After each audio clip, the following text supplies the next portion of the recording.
सबसे पहले आपको बताना चाहूँगी, ये छोटी सी बच्ची है जिसका आप पिक देख रहे हो, बड़ी क्यूट है, बड़ी सुंदर है, अपने घर के सामने खेल रही होती है। एक मछली बेचने वाला आता है, 30 साल का बंदा रोहित साहनी, बेटी को फुसलाता है, पूछता है कि बेटी मम्मी कहाँ है। बेटी बोलती है मम्मी थकी हुई हैं, मम्मी कमरे में सो रही हैं। तो ये बेटी को उठाता है, कुरकुरे, चिप्स, चॉकलेट दिलाता है और बोलता है कि तुम प्यार से खाओ। और उसके बाद इसको अपनी साइकिल पे बिठाता है। दोस्तों, एक्चुअली रोहित साहनी मछली बेचता है। गांव गांव जा कर के, घर जा कर के, पुरवा जा कर के, एक टोकरी होती है, उसमें पानी और पन्नी पड़ा होता है, उसमें मछली जिंदा होती है और पन्नी के नीचे चक्कू, ब्लेड और जो भी मछली काटने के सामान होते हैं वो रखा होता है। अब इसकी मम्मी तो मछली रोज लेती थी, लेकिन मम्मी तो आज सो रही थी। अब इसके पास मछली बेचने का कोई ऑप्शन नहीं था। बेटी को लेके जाता है, बहुत सारी चीज़ें खिलाता है, साइकिल पे बिठाता है, आगे डंडा पे बिठाता है। उसके बाद बेटी को लेकर के कम से कम 200 मीटर दूर झाड़ियों में लेकर के जाता है। जिस गांव की बात बताना चाहूँगी, उस पटना के छोटे से गांव में ये बिटिया रह रही थी, जहाँ पे दलित समाज ज़्यादातर था और पढ़े लिखे एजुकेशनल पीपल्स कम थे। मछली वगैरह ये इसी तरह मीट माट काटते थे, झाड़ी वगैरह में, खेतों में काम करते थे। इस तरह के लोग रहते थे वहाँ पे। लड़की जब सब कुछ खा लेती है तो झाड़ी में 9 साल की बिटिया होती है। जब सब कुछ खा लेती है तो रोहित साहनी अपनी ज़िंदगी के सबसे ज़्यादा इंजॉय के पल काटते हैं इस बच्ची के साथ, जो नहीं करना चाहिए था। आप सोच सकते हो इंजेक्शन लगाने में कितना दर्द होता है, और अगर इंसान को उस तरह से किया जाए कि मतलब बिल्कुल बिल्कुल इंसान सोच नहीं सकता कितना कष्ट हुआ होगा। 7 दिन बच्ची जिंदा रही है। आगे मैं इस बच्ची के साथ डॉक्टरों ने क्या हैवानियत की, मैं आपको आगे बताती हूँ। मैं सोनी क्राइम न्यूज स्टोरी से आप सबका वेलकम करती हूँ। सतर्क रहें, सचेत रहें, भगवान की दिन रात पूजा करते रहें। भगवान के अलावा दुनिया में कोई नहीं, सब ड्रामा है, ढोंग है, ढकोसला है, मृत्यु लोक है। यहाँ पे कोई किसी का नहीं। हम हवा भी अपनी मर्जी से नहीं ले सकते हैं और हम अपनी मर्जी से सांस नहीं ले सकते हैं। सब भगवान की देन है। भगवान जो दे देगा उसको लेना पड़ेगा। आप चीख नहीं सकते, चिल्ला नहीं सकते, आप अपने आप मर नहीं सकते। मृत्यु होगी तो एक पल में आ जाएगी, नहीं होगी तो आपको तड़पना पड़ेगा। आप जहर खाएंगे, नहीं मरेंगे। रेल के नीचे जाएंगे, नहीं मरेंगे। आप फांसी पे लटकेंगे, नहीं मरेंगे। तो दोस्तों, ये बच्ची के साथ वो कुकर्म होता है, ये कुकर्म होता है कि आप सांस नहीं ले सकते हो। अगर मैं बताऊंगी तो आप शॉक्ड हो जाओगे। हाथ पैर तोड़ ताड़ के, मोड़ के, मरोड़ के, जितना मजा ले सकता है बंदा मुंह में कपड़े ठूंस करके लेता है। बच्ची बस सिर्फ तड़पती है, चीखती है, चिल्लाती है, आंखों से खून नाकों से निकलता है, दर्द भयानक होता है, मरी नहीं बस। उसके बाद बच्ची को क्या करता है, मुंह से कपड़ा निकालता है, उसके बाद बच्ची को मारता है कि अगर ये जिंदा रह गई तो मेरे कुकर्मों का खेल ये आईना बन करके सबको बताएगी। ब्लेड निकालता है, 3 इंच ब्लेड जितनी घुस सकती थी, बार बार करके।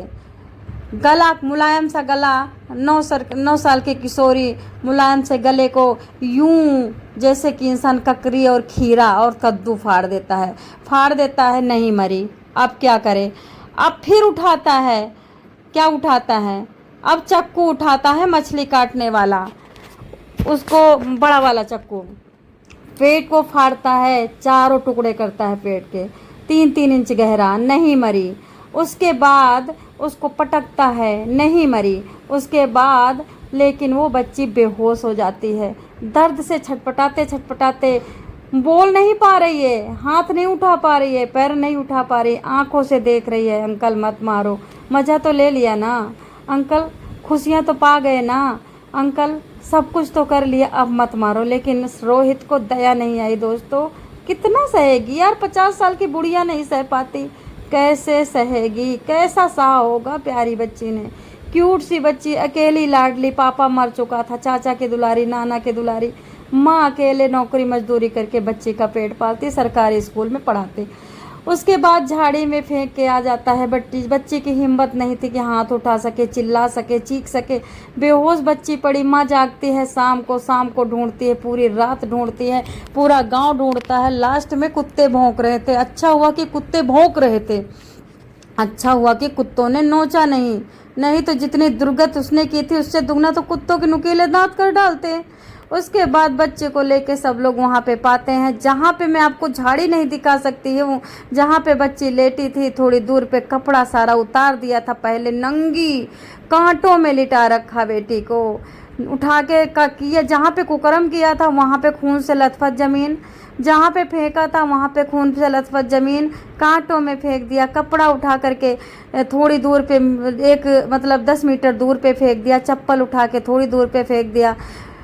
दोस्तों इतना कुकर्म करने के बाद घर पे आता है, नहाता है, धोता है, जीन्स के जेब में लॉकेट, बेटी के गले में सोने की लॉकेट पड़ी थी उसको छीन लिया, लॉकेट अपने जेब में डाल लिया। उसके बाद आता है ऐस से मछली बनाता है। बच्ची ढूंढने से सब लोग बताते हैं कि अपनी साइकिल पे बिठा के रोहित साहनी लेके जा रहा था, रोहित साहनी के साथ बच्ची जा रही थी, उधर को गया उधर को गया, ढूंढ लेते हैं, ज़्यादा दूर नहीं थी, 400 मीटर दूर पे फेंका था। बच्ची को लेके भाग करके ताबड़तोड़ पुलिस को फ़ोन करते हैं, जाते हैं पटना के एक प्राइवेट हॉस्पिटल में, जो कि आजकल बहुत ही ज़्यादा PCHM करके हॉस्पिटल है, जहाँ पे सिर्फ सब मर के निकलते हैं। वहाँ पे जाते ही डॉक्टर रेफ़र कर देते हैं, बोलते मेरे बस की नहीं है, इसके कुछ है ही नहीं शरीर में। उसके बाद बच्चे को लेकर के सरकारी हॉस्पिटल, उसके बाद बच्चे को लेकर के दूसरे हॉस्पिटल में ले जाते हैं, KCMG करके कुछ नाम है, आप सर्च कर लेना, कहाँ पे रोहित साहनी ने हत्या करा था, कुकर्म किया था, बच्ची कहाँ पे मरी थी। फिलहाल मैं आपको बता दूंगी लास्ट तक कि बच्ची लास्ट में कहाँ मरी है। वहाँ के हैवान डॉक्टर क्या करते हैं, अंदर खबर जाता है, क्योंकि जिस डॉक्टर ने रेफ़र किया था उसने पहले ही फ़ोन कर दिया कि बच्ची आ रही है, बच्ची बड़ी क्रिटिकल है, बच्ची बड़ी नाजुक है, बच्ची को तुरंत के तुरंत इलाज करें, नहीं तो बच्ची बच नहीं पाएगी।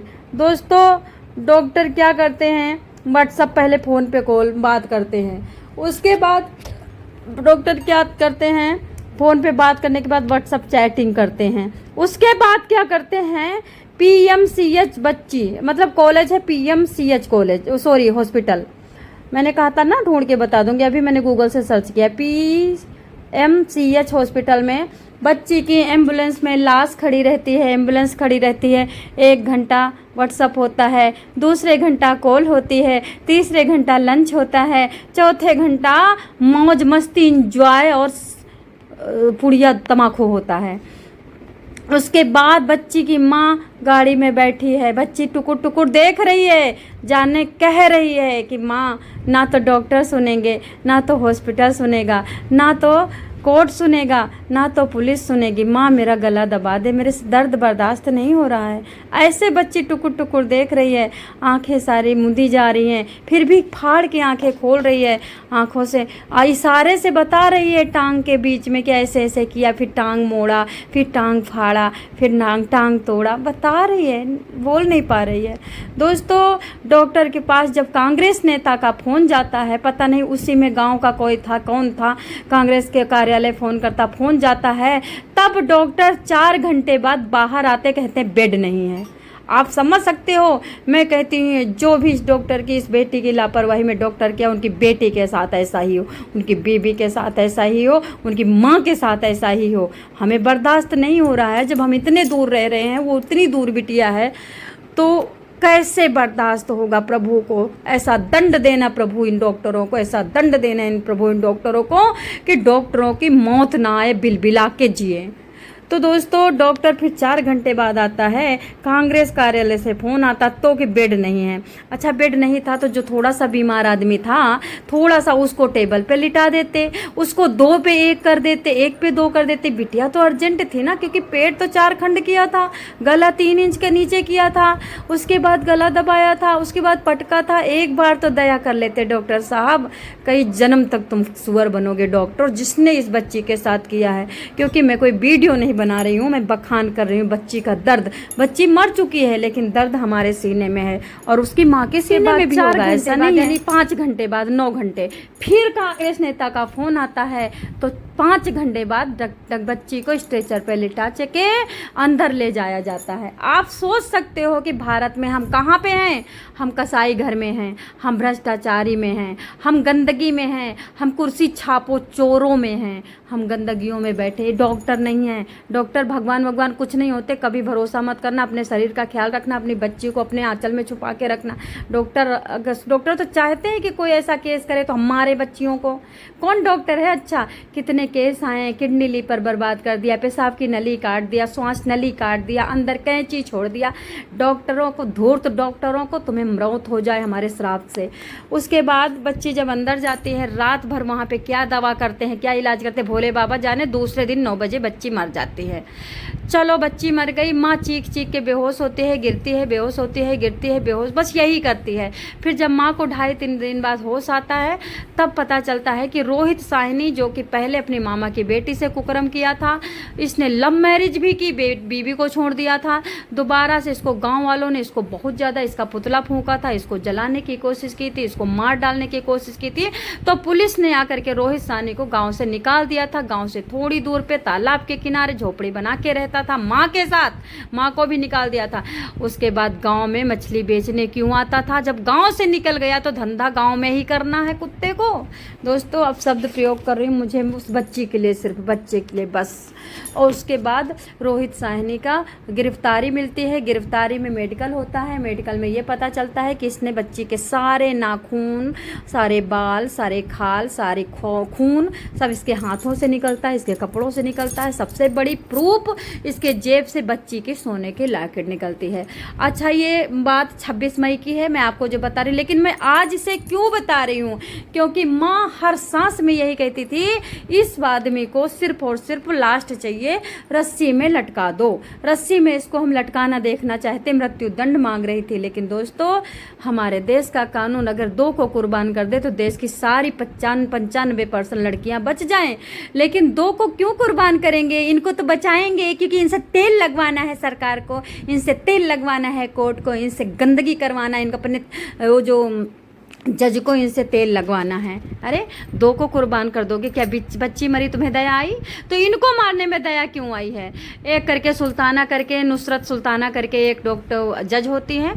अभी इनको परसों उम्र कैद की सजा दी। माँ रोती रही, चिल्लाती रही, और सबसे बड़ी बात, पूरा कोर्ट रोया। क्योंकि जब इसको उम्र कैद की सजा मिली तो रोहित जमीन पे गिर पड़ा, रोने लगा, तड़पने लगा, माँ को लिपट के, माँ को छोड़ नहीं रहा था, माँ के गले लगा हुआ था कि मुझे बचा लो, बचा लो। अरे क्या, जब वो बच्ची की टांग तोड़ रहे थे, टांग मोड़ रहे थे, जब तुम्हारा औजार, तुम्हारा गंध नहीं घुस रहा था, तुम टांग मोड़ रहे थे, तब तुम्हें दया नहीं आई थी? जब बच्ची सिर्फ तड़प रही थी, मुंह से आवाज नहीं निकल रही, तुमने हलक फाड़ दिया था, 3 इंच हलक फाड़ा था, तब दया नहीं आई? भगवान कहाँ है, मैं समझ नहीं पा रही हूँ। ये कोई वीडियो नहीं बना रही, मैं अपने इमोशंस जाहिर कर रही हूँ कि मुझे कितनी तड़प है इस छोटी बच्ची के लिए। कहीं की बच्ची है, मैंने नहीं देखा है, तो हमारे कहीं की हो, विश्व की बच्ची हो, दर्द तो किसी की बच्ची के उतना ही होता है। अरे 50 साल की औरत को सुई लगाने में कितना दर्द होता है भैया, 9 साल की बच्ची को कितना दर्द दिया तुमने? तो सरकार पे थूकती हूँ, कानून पे थूकती हूँ, जज पे थूकती हूँ, क्या तुम्हें दया नहीं है बच्ची के ऊपर?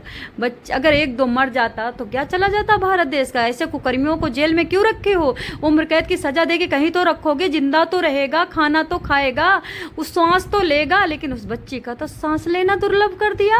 और उन डॉक्टरों को तो मैं क्या बोलूं कि इन डॉक्टरों को हॉस्पिटल में मत बिठाओ, ये जल्लाद हैं, हैवान हैं, रावण से भी घटिया हैं। दोस्तों, तो अब रोहित साहनी को उम्र कैद